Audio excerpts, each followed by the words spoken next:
Assalamualaikum warahmatullahi wabarakatuh.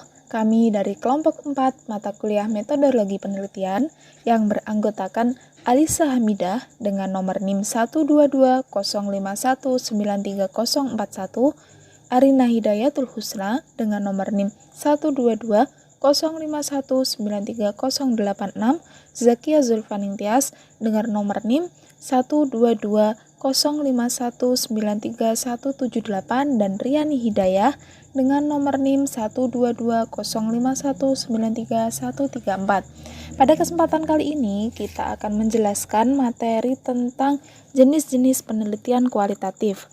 Pada materi kali ini, materi yang pertama kita akan menjelaskan mengenai fenomenologi yang akan dijelaskan oleh Alisa Hamidah. Kemudian etnografi yang akan dijelaskan oleh Riani Hidayah, dan grounded theory yang akan dijelaskan oleh Zakia Zulfaningtyas, dan materi terakhir yaitu penelitian sejarah yang akan dijelaskan oleh Arina Hidayatul. Untuk selengkapnya silahkan disimak untuk video selanjutnya. Fenomenologi. Apa itu? Nah, pendekatan fenomenologi adalah suatu penelitian kualitatif yang berusaha untuk memahami makna peristiwa serta interaksi pada manusia dalam situasi tertentu.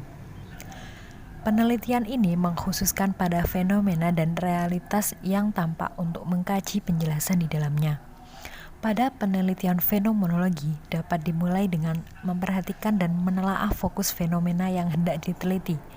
Lalu kemudian peneliti bisa melakukan penggalian data berupa bagaimana pemaknaan objek dalam memberikan arti terhadap fenomena terkait. Ciri-ciri fenomenologi apa saja? Yang pertama, fokus pada sesuatu yang nampak.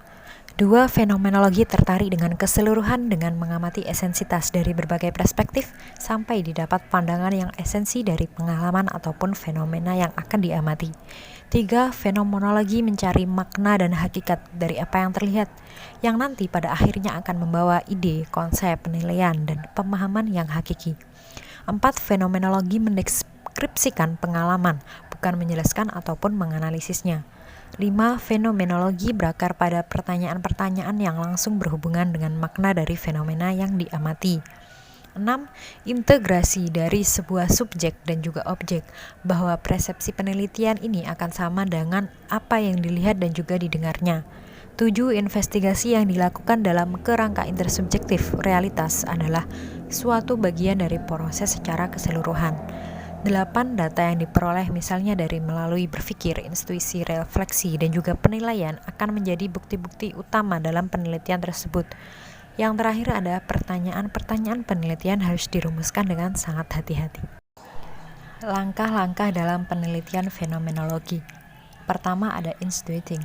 Berarti peneliti secara total memahami fenomena yang diteliti, bahwa peneliti akan menggali fenomena yang ingin diketahui dari informan. Dalam hal ini, peneliti harus menghindari kritik, evaluasi, maupun opini untuk mendapatkan gambaran yang sebenarnya. 2 adalah analyzing. Pada tahap ini, peneliti mengidentifikasi arti dari fenomena yang telah digali dan juga mengeksplorasi hubungan serta keterkaitan antara data dengan fenomena yang ada. Data yang penting ini akan dianalisis secara seksama untuk menemukan suatu gambaran yang kuat. 3 adalah phenomenological describing. Peneliti mengkomunikasikan dan memberikan gambaran tertulis dari elemen kritikal yang didasarkan pada pengklarifikasian dan pengelompokan fenomena, bahwa tujuan dalam tahap ini adalah mengkomunikasikan arti dan makna pengalaman tersebut. Etnografi. Etnografi merupakan laporan mengenai kondisi kebudayaan pada bangsa lain yang bersifat menyeluruh. Karakteristik dari etnografi ialah Girdle Team, a Girdle Sharing Group, Fieldwork, Description in Ethnography, a Context, Research, Reflexivity. Langkah-langkah penelitian etnografi. Yang pertama, menentukan apakah masalah penelitian ini adalah paling cocok didekati dengan studi etnografi. Yang kedua, mengidentifikasi dan menentukan lokasi dari kelompok budaya yang akan diteliti. Yang ketiga, pilihlah tema kultural atau isu yang akan dipelajari dari suatu kelompok. Yang keempat, tentukan tipe etnografi yang cocok digunakan untuk mempelajari konsep budaya tersebut. Yang kelima, kumpulkan informasi dari lapangan mengenai kehidupan kelompok tersebut.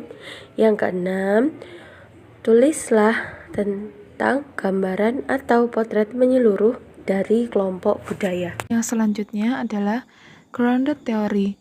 Grounded theory adalah sebuah metodologi penelitian kualitatif yang sistematis dalam ilmu-ilmu sosial yang menekankan penemuan teori dari data dalam proses berlangsungnya penelitian. Grounded theory adalah metodologi penelitian yang menjelaskan petunjuk-petunjuk sistematis untuk pengumpulan dan analisis data dengan tujuan membangun kerangka yang dapat menjelaskan data yang terkumpul. Grounded theory ini sebuah metodologi yang mencoba mengkonstruksi teori tentang isu-isu penting dari kehidupan masyarakat.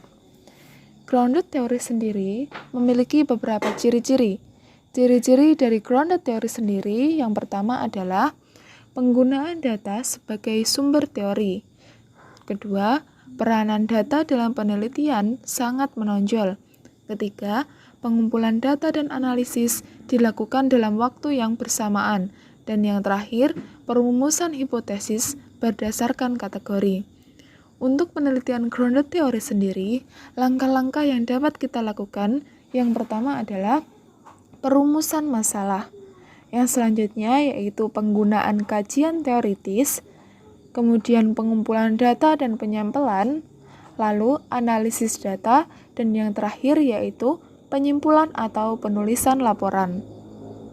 Penelitian sejarah merupakan penelaah sumber-sumber lain yang berisi informasi mengenai masa lampau dan dilaksanakan secara sistematis.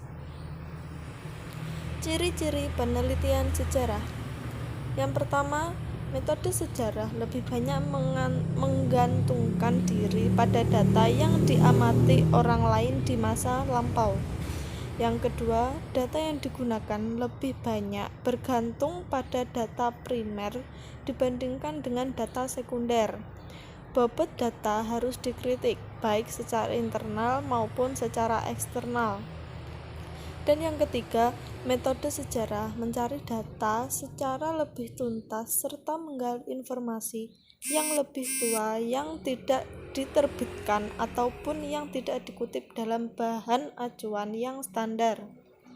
Dan yang keempat, sumber data harus dinyatakan secara definitif, baik nama pengarang, tempat dan waktu.